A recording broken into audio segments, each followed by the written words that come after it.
Арыбаңыздар, замандаштар. Бул Аксу району, Аксу айылына кире бериште. Азыр мен өзүм көрө элек болчумун бул жерди.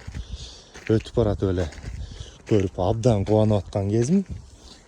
Манасчылар ордосу деп бул жерде ушундай көздүн жоосун ала тургандай кооз, сонун ушундай бир эс алуу жайы, эс алуу паркы салыныптыр. Бул жерде мынакей кыргыздын боз үйлөрү, жарыктары жаңы заманбап укмуш эми достор. Андан сырткары да мына бул жерде ушундай бир жүрөктөрдөн түзүлгөн бир аллея салыныптыр. Мына бул жерге элдердин сейилдеп келген элдердин да саны арган экен. Мына Аксу району, Аксу айылы кире беришиндеги мынакей парк. Кыргызстаныбызда мына ушундай жалпы өзгөрүүлөр абдан сонун көп болуп атат.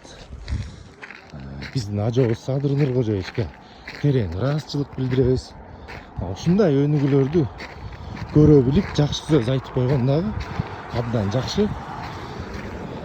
Мына бул Аксу районунда деле бир ушундай өзгөрүү болот деп 100 уктап турсаң да түшкө кирген эмес. Мына бирок азыр бул чыныгы реалдуулукка алганда мына ушундай укмуштугудай парктарыбыз салыныптыр. Мынакей биякта татынакай отургучтары менен, урналары менен, ана могул жердин кооздугун карагылачы. Пай. Бул жерде мына үйлөнгөндөр келип love story тартсаңыздар, сиздер үчүн эң сонун локация болуптур. Башына чейинкен эмне деген кооздук.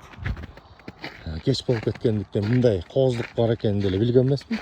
Болбосо дронду да ала келип, үстүнөн да бир көз жүгүртүп сиздерге жакшынакай көрсөтүп бермекчибиз.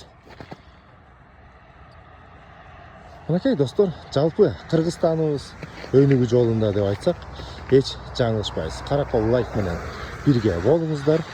Баарыңарга рахмат.